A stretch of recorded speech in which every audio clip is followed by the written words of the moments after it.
जय हिंद दोस्तों, आपका स्वागत है एग्जाम्स आर पार में। मैं हूं आपका ही सर अमलेश सर। मेरे पास इतिहास का तीसरा चैप्टर का आज टोटल ऑब्जेक्टिव कराएंगे। जितना ऑब्जेक्टिव इस बुक से पूछा जाने वाला है टोटल ऑब्जेक्टिव कराएंगे। चैप्टर का नाम है हिंद चीन में राष्ट्रवादी आंदोलन। हिंद चीन में राष्ट्रवादी आंदोलन। यहाँ का पहला पॉइंट देखते हैं। देखिए, इस चैप्टर का पहला पॉइंट देखते हैं। पहला पॉइंट कह रहा है 1783 ईस्वी में टोकिन में फ्रांसीसी सेना का प्रवेश हुआ। पूछा जाएगा टोकिन में फ्रांसीसी सेना का प्रवेश कब हुआ? तो टोकिन में फ्रांसीसी सेना का प्रवेश 1783 ईस्वी में हुआ। अगर पूछेगा 1783 ईस्वी में फ्रांसीसी सेना कहाँ प्रवेश किया, तो टोकिन में प्रवेश किया। नेक्स्ट पॉइंट देख लेते हैं। कह रहा है हिंद चीन में बसने वाले फ्रांसीसी को कोलोन कहे जाते थे। मतलब हिंद चीन में जो फ्रांसीसी बसते थे उसको कोलोन कहा जाता था। क्या कहा जाता? कोलोन। अगर क्वेश्चन पूछा जाएगा हिंद चीन में बसने वाले फ्रांसीसी को क्या कहे जाते थे, तो हिंद चीन क्षेत्र में बसने वाले फ्रांसीसी को कोलोन कहे जाते थे। अगर पूछेगा कि हिंद चीन क्षेत्र में बसने वाले फ्रांसीसी को क्या कहा जाता थे, तो क्लोन कहा जाते थे। यहाँ पे नेक्स्ट देख लीजिए। नेक्स्ट कह रहा है 1930 ईस्वी में फान बोई चाउ ने दुई टाइन हुई नामक एक क्रांतिकारी संगठन किया। एक पूछेगा 1903 ईस्वी में फान बोई चाउ ने किस क्रांतिकारी का गठन किया था, तो दुई टान हुई का गठन किया था। पूछेगा दुई तान हुई नामक क्रांतिकारी का गठन किसने किया था, तो फान बोई चाउ ने किया था। कब किया था, तो 1903 ईस्वी में किया था। और इसमें पूछा जाएगा कि हुई तान हुई दुई तान हुई क्या है? ये दुई तान हुई नामक एक क्रांतिकारी गठन का नेता कौन था, तो दुई तान हुई क्रांतिकारी गठन का नेता जो था कुआंग था। पूछेगा दुई तान हुई क्रांतिकारी गठन के नेता कौन था, तो कुआंग उसके नेता थे। संस्थापक थे फान बोई चाउ थे। कब किया गया था, तो 1903 ईस्वी में किया गया था। अगला देख लीजिए।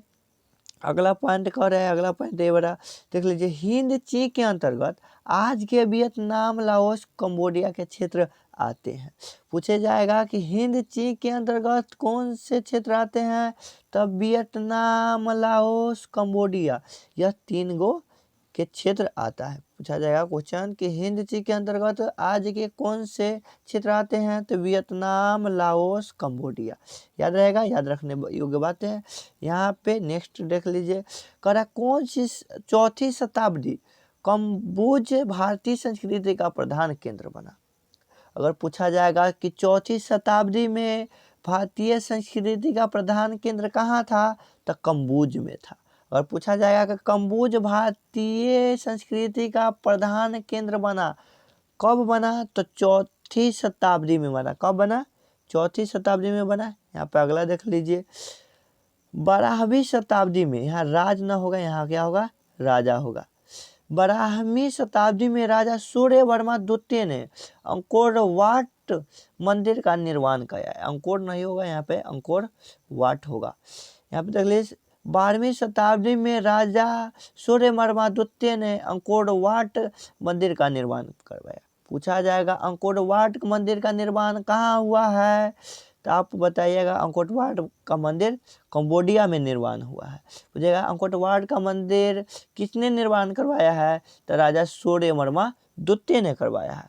किस शताब्दी में कराई गई थी, तो 12वीं शताब्दी में कराई गई थी। अगर पूछा जाएगा अंकोर वाट का मंदिर कहाँ है, तो कंबोडिया में है। उसका निर्माण किसने करवाया है, राजा सूर्य वर्मा द्वितीय ने करवाया है। कब करवाया गया था, तो 12वीं शताब्दी में करवाया गया था। यहाँ पे नेक्स्ट देख लीजिए। नेक्स्ट कर रहा है फान बोई चाउ ने the history of the loss of Vietnam लिख कर हलचल पैदा कर दी। पूछा जाएगा the history of the loss of Vietnam किसने लिखा है, तो फान बोई चाउ ने लिखा है। पूछा जाएगा the history of the loss of Vietnam किसने लिखा है, तो फान बोई चाउ ने लिखा है। यहाँ पे अगला देख लीजिए, अगला है जॉन गुएन आई ने अनामी दल का स्थापना की।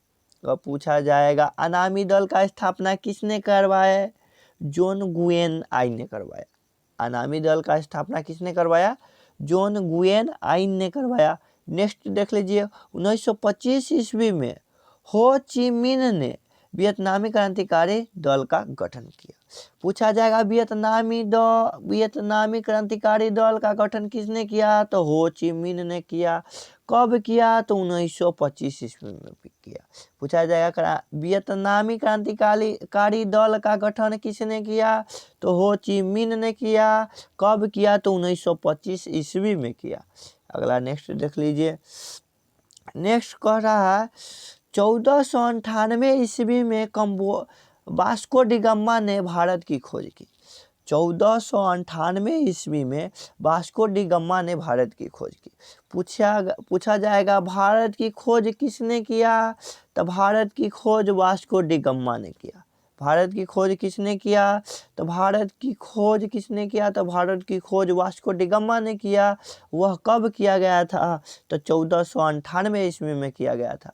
पूछा जाएगा 1498 ईस्वी में भारत की खोज किसने की, तो वास्को डिगामा ने किया। अगर पूछा जाएगा भारत की खोज किसने की, तो वास्को डिगामा ने किया। कब किया गया, तो 1498 ईस्वी में किया गया। यहाँ पे नेक्स्ट पॉइंट देख लेते हैं। नेक्स्ट पॉइंट कह रहा है 17वीं शताब्दी में बहुत से फ्रांसीसी व्यापारी पादरी हिंची पहुंच गए। पूछा जाएगा फ्रांसीसी व्यापारी पादरी हिंची कब पहुंच गए, 17वीं शताब्दी में। अगला क्वेश्चन देख लीजिए, कह रहा है हुआ एक बौद्धिक धार्मिक क्रांतिकारी आंदोलन था। पूछा जाएगा हुआ आंदोलन किस प्रवृत्ति का था, बौद्धिक क्रांतिकारी धार्मिक। कब उसका शुरू हुआ आंदोलन कब शुरू हुआ था, तो 1939 ईस्वी में शुरू हुआ था, जिसके नेता हुइन फूसो था। कौन था, हुइन फूसो था। पूछा जाएगा हुआ आंदोलन के नेता कौन था, तो हुइन फूसो था। हुआ आंदोलन किस प्रवृत्ति का था, बौद्धिक धार्मिक क्रांतिकारी था। और वह कब शुरू किया गया था, हुआ आंदोलन 1939 ईस्वी में शुरू किया गया था, जिसका नेता हुइन फूसो थे। यहाँ पे नेक्स्ट देख लीजिए, कह रहा है 25 दिसंबर 1955 ईस्वी को लाओस में चुनाव के बाद राष्ट्रीय सरकार का गठन हुआ और सुमन फूसा के नेतृत्व में सरकार बनी। पूछा जाएगा लाओस में चुनाव के बाद राष्ट्रीय सरकार का गठन कब हुआ, तो आप आंसर में बताइएगा 25 दिसंबर 1955 ईस्वी को। और किसके नेतृत्व में सरकार बनी, तो सुमन फूसा के नेतृत्व में सरकार बनी। कहाँ चुनाव हुआ था, लाओस में हुआ था। और किस राष्ट्रीय सरकार का गठन कब हुआ था, तो 25 दिसंबर 1955 ईस्वी में। इसके नेता कौन, किसके नेतृत्व में हुआ, सुमन फूसो के नेतृत्व में सरकार बनी। अब यहाँ पे नेक्स्ट देख लीजिए, लास्ट पॉइंट कह रहा है 9 अक्टूबर 1970 ईस्वी को 9 अक्टूबर 1970 ईस्वी को कंबोडिया को गणराज्य घोषित कर दिया गया। पूछा जाएगा कंबोडिया को गणराज्य कब घोषित कर दिया गया, तो 9 अक्टूबर 1970 ईस्वी को कंबोडिया को गणराज्य घोषित कर दिया गया। पूछा जाएगा क्वेश्चन ऐसा भी पूछा जा सकता है 9 अक्टूबर 1970 ईस्वी को कंबोडिया को क्या घोषित कर दिया गया, तो 9 अक्टूबर 1970 ईस्वी को कंबोडिया को गणराज्य घोषित कर दिया गया। यहाँ पे अब इसका बहुविकल्पीय प्रश्न देख लेते हैं, वो तो नोट की बात था। अब देख लीजिए, कह रहा है क्वेश्चन हिंद चीन क्षेत्र में कौन से देश आते हैं। हिंद चीन क्षेत्र में अभी पॉइंट में पढ़े हैं नोट में, हिंद चीन क्षेत्र में ना कंबोडिया, वियतनाम और लाओस के क्षेत्र आते हैं। हिंद चीन क्षेत्र में कौन से देश आते हैं, कंबोडिया, वियतनाम, लाओस के क्षेत्र आते हैं। नेक्स्ट क्वेश्चन देख लीजिए, कह रहा है अंकोर वाट का मंदिर कहाँ स्थित है, तो वह कंबोडिया में स्थित है। पूछा जाएगा अंकोर वाट का मंदिर कहाँ स्थित है, तो कंबोडिया में स्थित है। इसका निर्माण किसने करवाया था, तो सूर्यवर्मा द्वितीय ने करवाया था। नेक्स्ट क्वेश्चन देख लीजिए। नेक्स्ट क्वेश्चन कह रहा है हिंद चीन पहुंचने वाले प्रथम व्यापारी कौन थे। हिंद चीन पहुंचने वाले प्रथम व्यापारी पुर्तगाली थे। पूछा जाएगा हिंद चीन पहुंचने वाले प्रथम व्यापारी कौन थे, तो हिंद चीन पहुंचने वाले प्रथम व्यापारी पुर्तगाली थे। नेक्स्ट देख लीजिए कह रहा है हिंद चीन में बसने वाले फ्रांसीसी को कहे जाते थे। हिंद चीन में बसने वाले फ्रांसीसी को ना कोलोन कहे जाते थे। क्या कहे जाते थे, कोलोन कहे जाते थे। यहाँ पे देख लीजिए नरोत्तम सिंहानु, आगे देख लीजिए ऊपर कर देते हैं यहाँ पे, हाँ देख लीजिए नरोत्तम सिंहानु कहाँ के शासक थे। नरोत्तम सिंहानु वह कंबोडिया के शासक थे।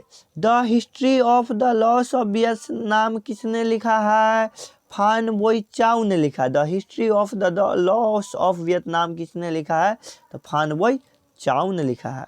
नेक्स्ट देख लीजिए, नेक्स्ट कह रहा है यहाँ पे, हाँ अब देख लीजिए नेक्स्ट कह रहा है 7 नंबर, मार्च 1946 ईस्वी में फ्रांस व वियतनाम के बीच होने वाला समझौता किस नाम से जाना जाता है।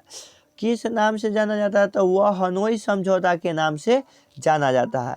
अगर पूछा फ्रांस में वियतनाम के बीच में होने वाला समझौता किस नाम से जाना जाता था, हनोई समझौता के नाम से जाना जाता है। वह जो हनोई समझौता किन दो देशों के बीच हुआ है, तो हनोई समझौता न फ्रांस एवं वियतनाम दो देशों के बीच हुआ है। वह कब हुआ था, तो मार्च 1946 ईस्वी में हुआ था। नेक्स्ट देख लीजिए, नेक्स्ट कह रहा है, नेक्स्ट देख लीजिए कि मेरा कलर अधिक हो गया, हाँ देख लीजिए नेक्स्ट देख लीजिए, नेक्स्ट देख लीजिए अगला यहाँ पे 8 नंबर देख लीजिए। 8 नंबर यहाँ पे कह रहा है किस प्रसिद्ध दार्शनिक ने एक अदालत लगाकर अमेरिका को वियतनाम युद्ध के लिए दोषी करार किया। तो वह रसेल जो थे वह एक प्रसिद्ध दार्शनिक थे। तो क्वेश्चन में पूछ रहा है किस प्रसिद्ध दार्शनिक ने एक अदालत लगाकर अमेरिका को वियतनाम युद्ध के लिए दोषी करार दिया, तो वह रसेल थे। कौन थे, रसेल। पूछा जाएगा रसेल कौन थे, तो रसेल एक प्रसिद्ध दार्शनिक थे। यहाँ पर नेक्स्ट देख लीजिए 9 नंबर, हिंद चीन क्षेत्र में अंतिम युद्ध समाप्ति के समय अमेरिकी राष्ट्रपति कौन थे। मतलब हिंद चीन के जो अंतिम युद्ध हुआ समाप्ति के समय अमेरिकी के राष्ट्रपति जो थे निक्सन थे। कौन थे, निक्सन थे। यहाँ पे लास्ट क्वेश्चन है हुआ आंदोलन किस प्रवृत्ति का था, तो हुआ आंदोलन धार्मिक और क्रांतिकारी प्रवृत्ति का था। यहाँ पे देख लीजिए हुआ आंदोलन किस प्रवृत्ति का था, तो इसका घ आंसर हो जाएगा क्रांतिकारी और धार्मिक हो जाएगा। क्या हो जाएगा, क्रांतिकारी और धार्मिक। यहाँ पे देख लीजिए नेक्स्ट देख लीजिए, यहाँ पे नेक्स्ट कह रहा है 12वीं शताब्दी में राजा सूर्यवर्मा द्वितीय ने देश का निर्माण करवाया। तो 12वीं शताब्दी में राजा सूर्यवर्मा द्वितीय ने अंकोर वाट का मंदिर का निर्माण किया। अंकोर वाट का मंदिर का निर्माण करवाया। अगर पूछा जाएगा अंकोर वाट का मंदिर का निर्माण कहाँ करवाया गया है, तो वह कंबोडिया में करवाया गया है, याद रखिएगा। और किसने करवाया था, तो राजा सूर्यवर्मा द्वितीय ने करवाया था। और पूछा जाएगा कब करवाया गया था, तो 12वीं शताब्दी में करवाया गया था। यहाँ पे देख लीजिए देश समझौता ने पूरे वियतनाम को 2 हिस्सों में बांट दिया। पूछा जाएगा किस समझौता ने पूरे वियतनाम को 2 हिस्सों में बांट दिया, जेनेवा समझौता। जेनेवा समझौता जो हुआ वह पूरे वियतनाम को 2 हिस्सों में बांट दिया। यहाँ पे नेक्स्ट देख लीजिए, नेक्स्ट नंबर कह रहा है हो ची मिन का दूसरा नाम देश था, न्यूगन आई क्योक था। हो ची मिन का दूसरा नाम न्यूगन आई क्योक था। यहाँ पे अगला देख लीजिए, अगला कह रहा है दियन बियन फू के युद्ध में देश बुरी तरह हार गए। वह फ्रांसीसी बुरी तरह हार गए। पूछा जाएगा दियन बियन फू के युद्ध में, दियन बियन फू के युद्ध में देश बुरी तरह हार गए, तो वह फ्रांसीसी जो थे बुरी तरह साफा कमर तोड़ के हार गई। यहाँ पर नेक्स्ट देख लीजिएगा अनामी दल का संस्थापक थे, तो अभी पढ़े हुए थे अनामी दल का संस्थापक जॉन गुयेन आए थे। कौन थे?